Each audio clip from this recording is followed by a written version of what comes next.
안녕하세요 여러분, 보현입니다.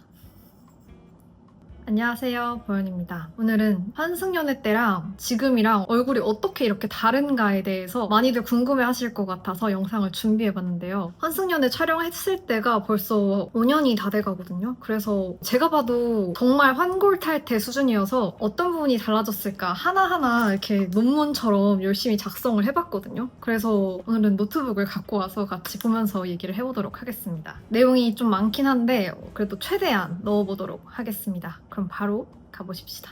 보이시나요? 이것도 정말 충격적.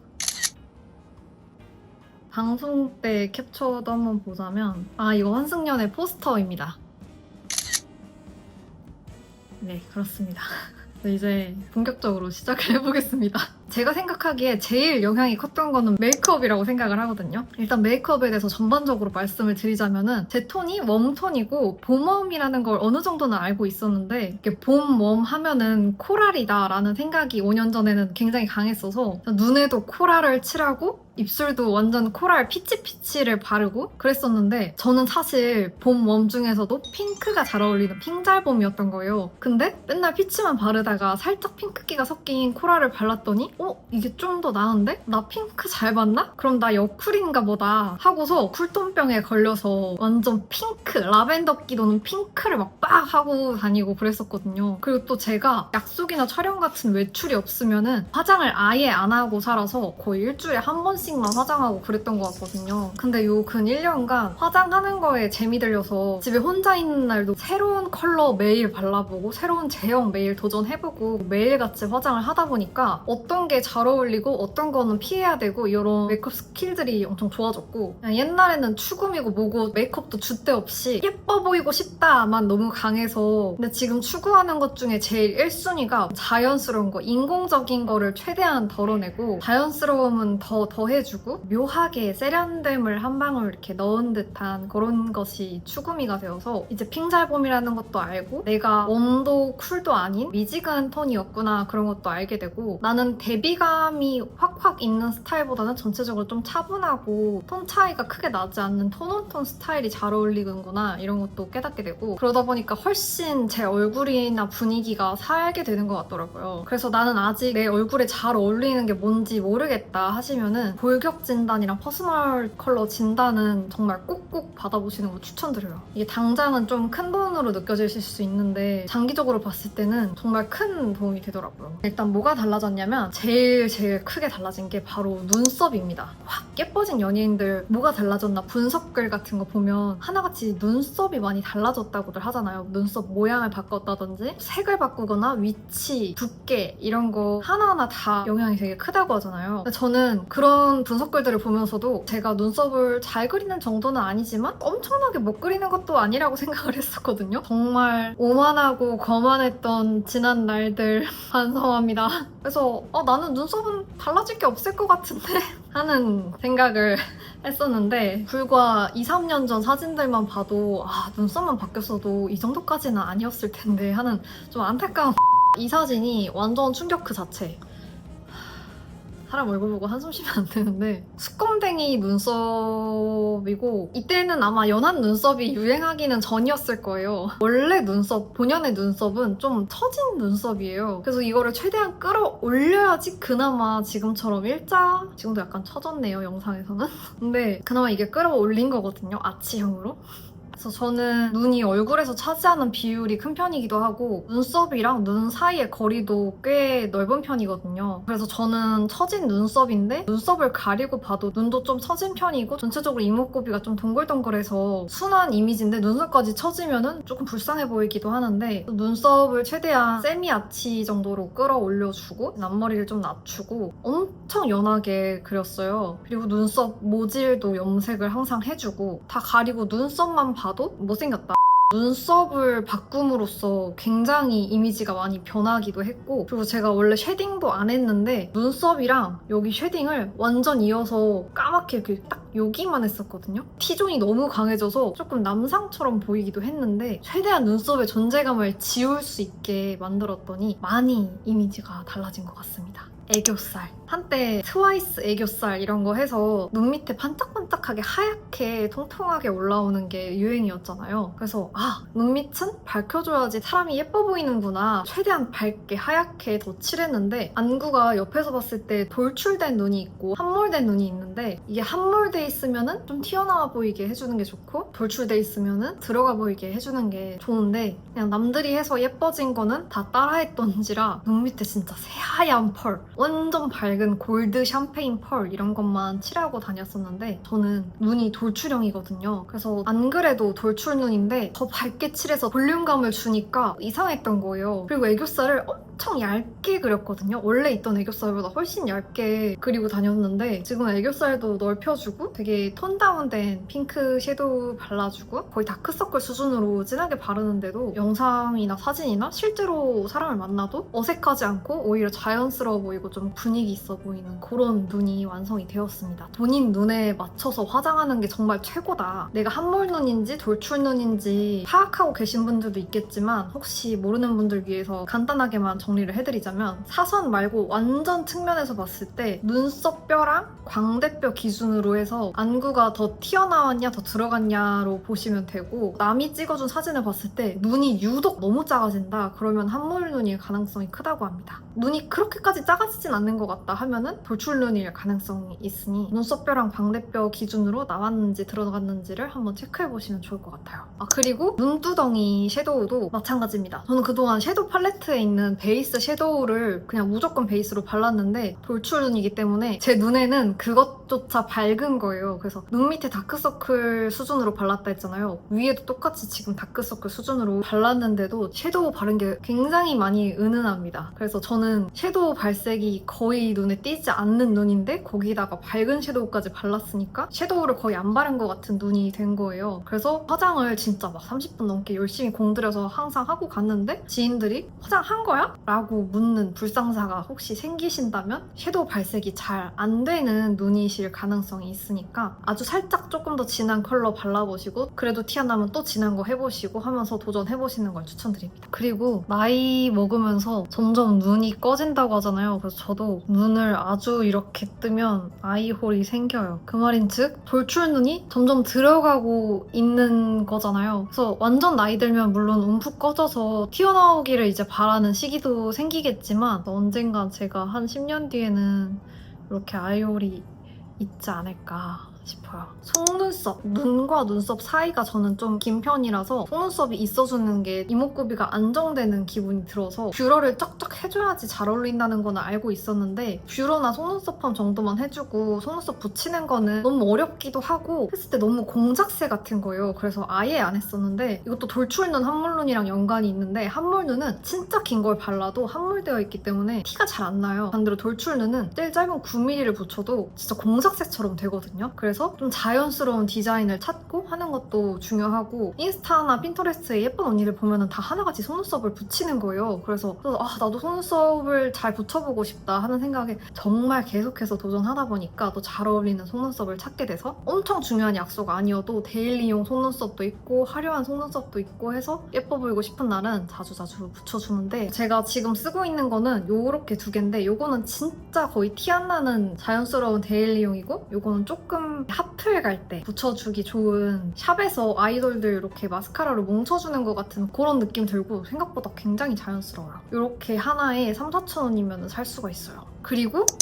렌즈. 제가 원래는 렌즈 집착거리였거든요. 그래서 환승연애 때도 매일같이 렌즈를 착용한 채로 나왔고 방송 이후에도 렌즈를 항상 끼고 다녔어요. 특이한 렌즈도 아니었고 그냥 초코브라운 렌즈를 끼고 다녔는데 저는 인공적인 걸 덜어내야지 되는 인간이기도 하고 얼굴에서 눈이 차지하는 비율이 크고 입술이 제가 이거 화장 다 지우면 존재감이 좀 약한 편이거든요. 그리고 하관도 약한 편이고 여기 눈 크기를 키우면 키울수록 여기 여기가 더 왜소해 보이면서 불균형이 생겨버린단 말이에요. 그런데 거기다가 렌즈까지 끼고 다녔으니 정말 외계인 같았겠죠? 렌즈를 빼고 다니니까 오히려 렌즈를 끼고 다닐 때보다 렌즈 못 낀 거냐는 질문을 많이 해주시더라고요. 그래서 렌즈 낄 때는 오히려 못 들어봤던 질문인데 렌즈를 뺐을 때 눈이 더 예뻐 보이는구나 해서 이것도 덜어내서 좀 이미지가 오히려 나아진. 사실 오늘 촬영에서도 예뻐 보이고 싶어서 렌즈를 처음에 끼고 시작을 했거든요. 근데 인공적이야. 그래서 결국에 다시 빼고 왔습니다.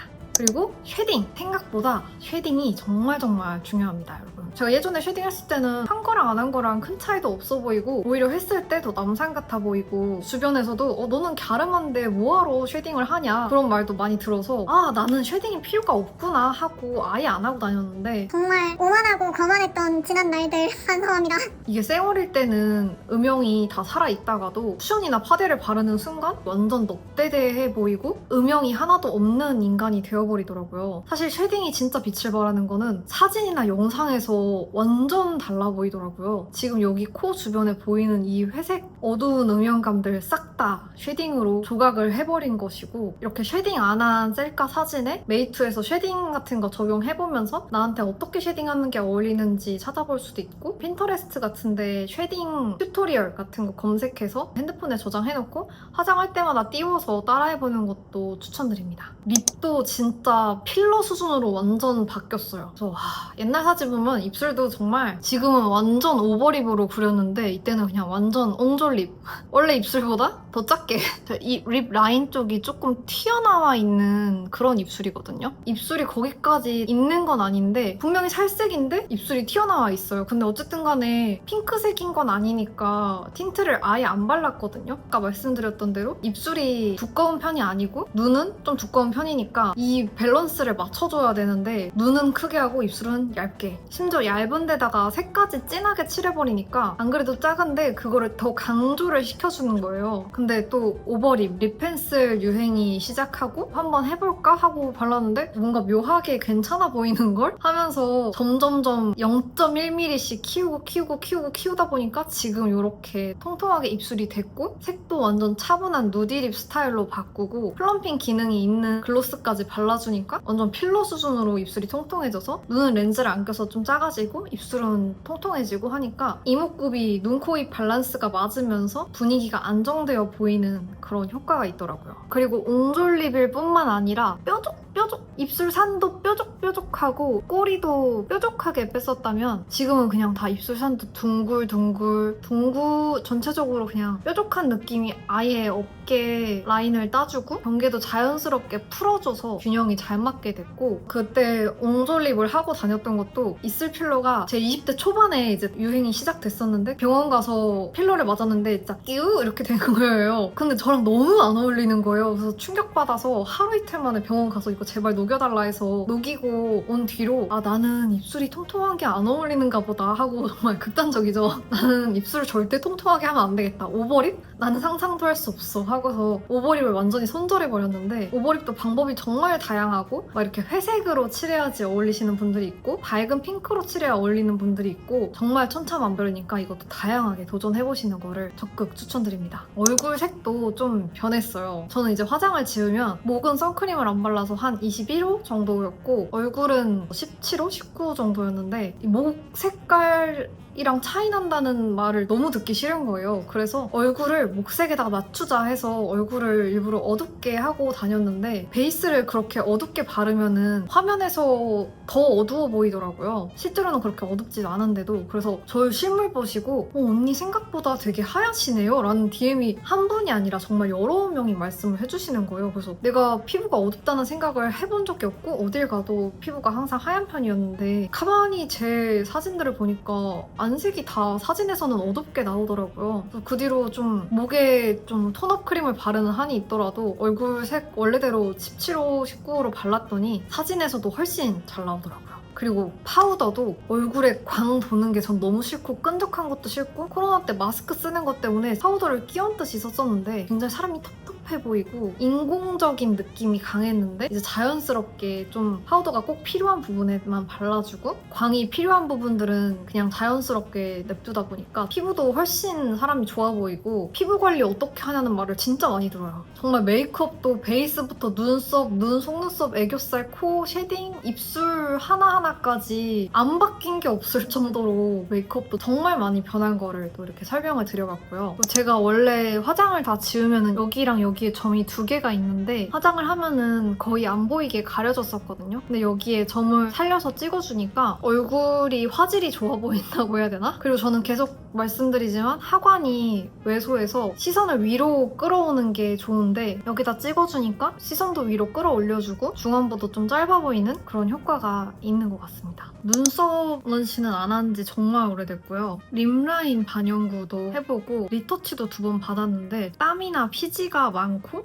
털이 많고 하면은 지속력이 한 달도 안 가더라고요. 가격이 꽤 나갔는데 저한테는 맞지 않는 시술이었던 것 같습니다. 내 장점과 약점을 확실하게 파악해서 내 전체적인 얼굴의 밸런스를 파악해서 내가 턱이 부각이 심한지 광대 부각이 심한지 이마가 너무 넓거나 너무 좁은지 이목구비 중에 유독 한 군데가 크거나 작은지 이런 거를 잘 파악하시고 전체적인 조화를 맞추는 게 가장 중요하다고 생각해요. 눈이 무조건 크다고 해서 예쁜 것도 아니고 턱을 무조건 깎아낸다고 해서 예쁜 것도 아니고 다크서클이 무조건 없다고 해서 예쁜 것도 또 아니거든요. 저 같은 경우에는 다크서클이 여기에 없었는데 피부 탄력도 떨어지고 그러면서 다크서클이 보이기 시작하더라고요. 오히려 그래서 좀 더 살도 빠져 보이고 성숙해 보이는 느낌이 생긴 것 같아요. 그래서 저는 지금은 화장을 통해서 어느 정도 밸런스를 맞춰놨지만 밸런스를 잘 안 맞춘 경우에는 사진을 찍었을 때 눈이 좀 차지하는 비율이 큰 편이거든요. 그래서 눈 크기를 좀 줄이고 오히려 가로 길이를 늘린다거나 그렇게 보정을 하고 있어요. 셀카도 다양한 조명에서 형광등에서도 찍어보고 자연광에서도 찍어보고 다양한 각도에서 찍어서 분석해보고 어플로 메이크업도 적용시켜보면서 어울리는 화장, 어울리는 색깔 같은 거 찾아보셔도 정말 큰 도움이 됩니다. 머리도 대충 봤을 땐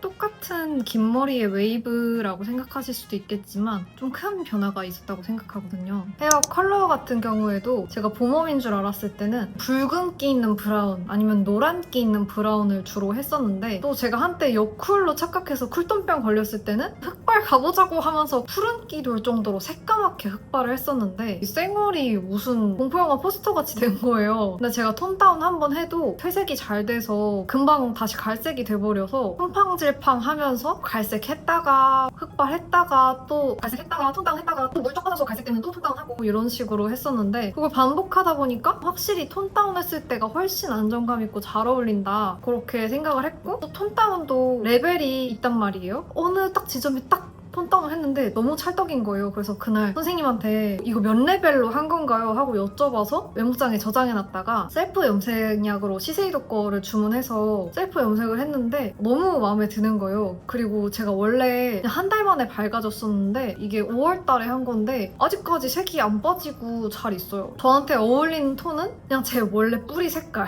그냥 나는 아무것도 안 건드는 게 최선이었던 사람인데 뭔가 더 욕심내서 더 그럴수록 뭔가 굉장히 어긋났던 것 같다. 그래서 머리 역시도 자연스러운 게 최고인 사람이었다. 그리고 지금 머리는 하이 레이어드 컷이 되어 있는데요. 일단 제 원래 머리에 대해서 설명을 해드리자면 머리카락이 좀 굵은 편이고 반곱슬에다가 숱이 많은 머리인데 제가 작년 가을부터 붙임머리를 시작했어요. 생각보다 이게 너무 잘 어울리는 거예요. 내가 긴 머리로 20년 넘게 살아왔는데 어째서 그때보다 붙임머리로 긴 머리가 되었을 때 더 잘 어울리는가 생각을 해봤는데 원래 머리는 짧고 붙임머리는 기니까 어쩔 수 없이 층이 생기게 됐는데 이게 위에는 풍성하고 밑에는 흩날리니까 잘 어울리는구나. 원래는 층이 거의 없는 머리였는데 정수리는 아무것도 안 하고 납작하게 하고 다니고 밑에는 절대 고데기 안 풀리게 막 탱글탱글하게 웨이브 하고 다니고 지금은 거의 그냥 풀린 듯한 인공적인 컬을 뺀 자연스러움만 남긴 웨이브인데 이런 스타일이 저한테 더 잘 어울리는 것 같더라고요. 그리고 예전에는 정수리 볼륨이나 옆 볼륨은 전혀 관심이 없었는데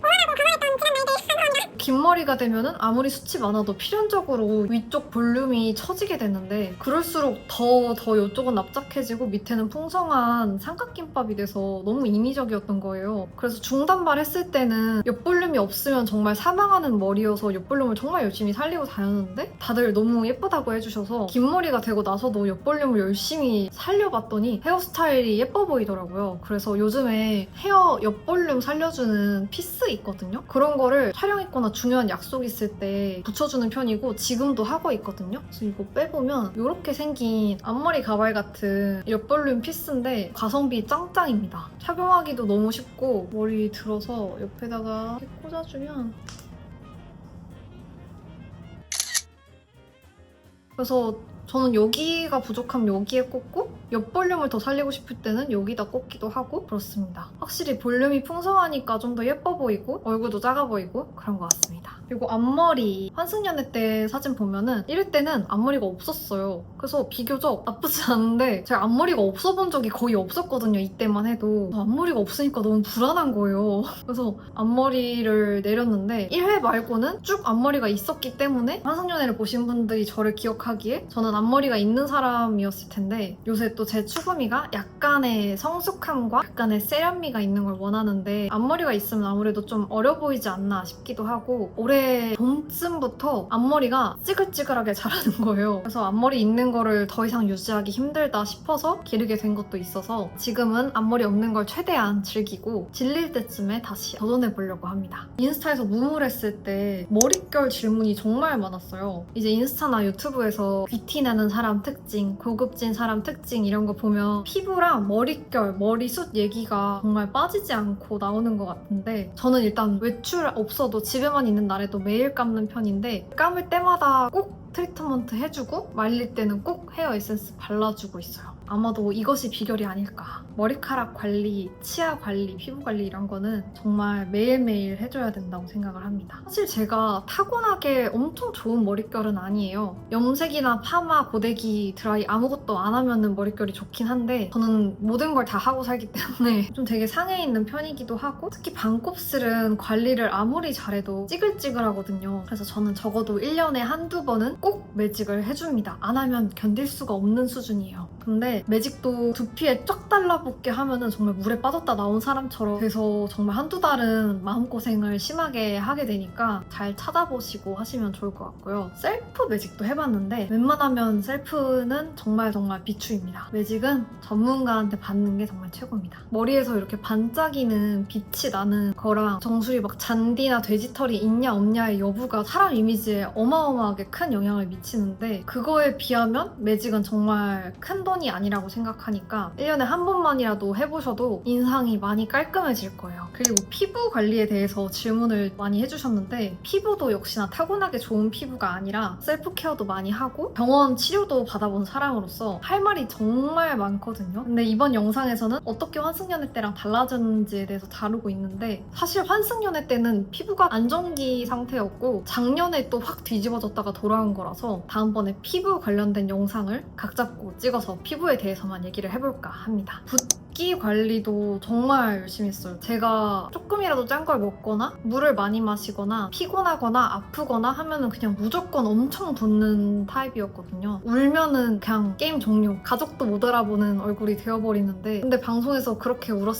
그래서 방송 끝나고도 오늘 붓기 싹 빠졌다 하는 날들은 밖에 돌아다녀도 알아보는 분들이 많이 없는데 팅팅 부은 날에 나가면 알아보는 분들이 그렇게 많은 거예요. 근데 이게 한두 번이 아닌 거예요. 이거 뭔가 잘못됐다.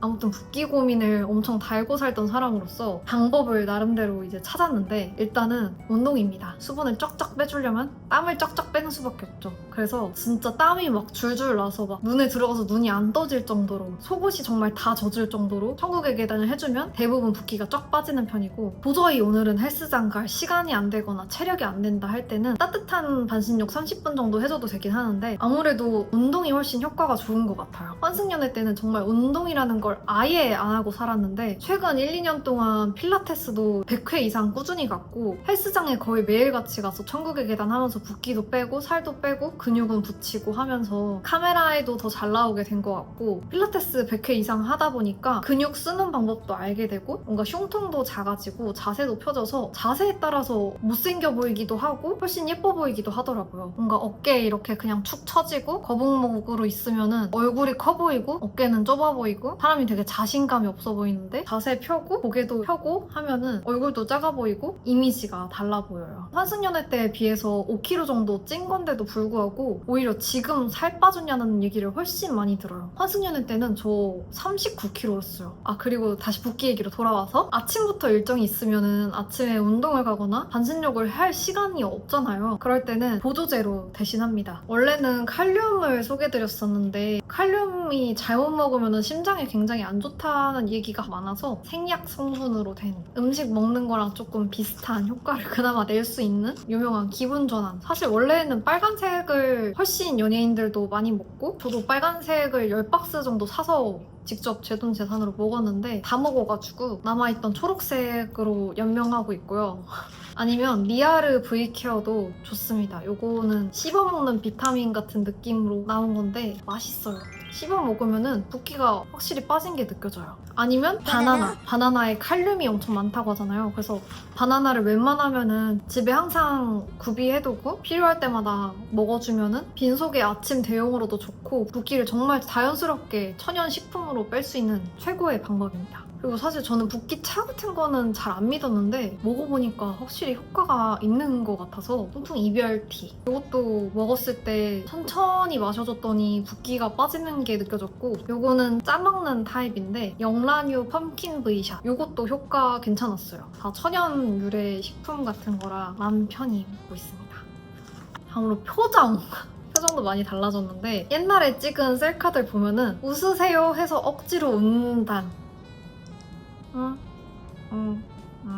이 표정만 인스타에 정말 가득한 거예요. 지금은 그런 사진은 잘 나왔어도 아웃. 지금은 좀 자연스럽게 표정을 짓게 되고 그래서 또 분위기도 달라지지 않았나. 막 목소리도 안녕하세요 보현입니다 뭐 이렇게 했었던 것 같은데 표정이 바뀐 것도 한몫하지 않았나 싶고 마음가짐도 정말 많이 변했어요. 제가 그렇게 살면서 큰 관심을 받아본 적이 처음이었으니까 좋은 관심도 있고 나쁜 관심도 있었는데 누가 나를 공격하고 미워하는 게 받아들이기가 힘들었고 미움받기 싫다는 생각이 너무 컸던 거예요. 나는 모든 사람한테 사랑받고 싶고 그런 말도 안 되는 허황된 욕심이 가득해서 사람이 편안하고 자연스러운 게 아니라 어떻게 하면 미움받지 않을까. 지금은 저를 미워하는 사람은 그냥 있구나. 인스타 그 무물에서 시술 관련 질문도 정말 많았거든요. 오늘 영상에서 다른 거 다 넘기고 시술 먼저 보시는 분들도 많으실 텐데 환승연애 때 슈링크랑 주베록 해주셨고 근데 슈링크 했을 때 부작용이 딱히 없는 것 같네 해서 그 뒤로 2번 더 했는데 뭔가 효과가 애매한 것 같아서 리프팅 자체는 지금 쉬고 있고 티타늄도 너무 받고 싶어서 열심히 찾아봤는데 이게 했을 때 깜짝 1달 정도 효과가 있고 근데 2회차, 3회차 될수록 뭔가 효과가 떨어진다는 거예요. 그래서 아 이거 뭔가 내가 진짜 중요한 순간에 인생에서 한 발만 쓸 수 있는 찬스일 수도 있겠구나 그런 생각이 들어서 나중에 제가 언젠가 먼 훗날 결혼을 하게 되고 웨딩 촬영이 있을 때 그때 그 한 발을 쓰면 좋지 않을까 해서 아껴두고 있어요. 보톡스도 몇 번 했었는데 처음 시작은 사각턱 보톡스였어요. 입을 열 때마다 딸깍딸깍 소리가 나거든요. 근데 그거를 사각턱 보톡스 맞으면 나아진다는 얘기도 있었고 주변에서 사각턱 보톡스를 맞고 엄청나게 예뻐진 친구가 있는 거예요. 그래서 너무 하고 싶다 해서 이제 가격도 비싸지 않은 편이라서 한번 해봤어요. 근데 일단 이거는 이제 보톡스가 싹 다 사라진 턱이거든요. 원래도 사각턱이 아닌데 욕심을 내서 하다 보니까 맞고 나서 얼마 뒤부터 씹을 때 그냥 여기가 너무 아파요. 그리고 점점 여기 근육이 사라지니까 안 그래도 계란형인데 여기까지 푹 꺼져버리니까 완전 해골이 된 거예요. 막 관자놀이랑 광대는 여기 있는데 턱은 막 이렇게 잘려있고 해서 비율도 너무 이상하고 사람이 좀 안타까워 보이고 턱 근육이 이렇게 피부를 지탱해주고 있는데 얘가 사라지니까 피부가 쑥 처지는 거예요. 그래서 팔자랑 여기 심부볼이 완전 이렇게 괭하게 생겨서 정말 다시는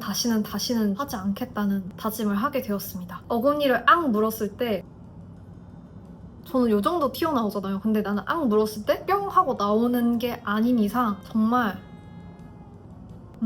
그리고 미간 이마 한쪽이 여기가 움푹 꺼진 거예요. 알고 보니까 제가 뭔가 일을 하거나 책 읽거나 잘 때도 인상을 쓰고 잤던 거예요. 그래서 여기 근육이 너무 굳어져 버려서 상대적으로 너무 꺼져 보인 거였어요. 그래서 이렇게 인상 쓰면은 여기 이렇게 주름 잡히는 거 여기를 미간 보톡스를 맞았더니 움푹 꺼진 게 사라져서 이마가 좀 매끈해 보이고 그런 게 있어서 1년 반 전에 하기 시작해서 꾸준히 하고 있다. 근데 잘못 맞으면은 여기 근육이 내려앉아서 안검하수처럼 될 수 있다고 하니까 이것도 잘하는 곳으로. 그리고 저는 여기에 살이 좀 있는 편이라서 사진에서 유독 이렇게 좀 나오는 경우가 있어서 아 내가 혹시 침샘 비대증인가 하고 침샘 보톡스를 맞으러 간 적도 있었는데 보시더니 살이라고 하더라고요. 그래서 살을 빼거나 지방분해 주사를 맞아야 된다 하셔서 살을 빼야겠다 하고 왔는데 지방분해 주사도 보톡스랑 마찬가지로 피부는 그대로인데 급격하게 지방만 싹 사라지면은 피부가 처질 수밖에 없거든요. 그래서 뭔가 인위적으로 근육을 줄이거나 지방을 없애거나 하는 거에는 처짐이 꼭 따라오니까 정말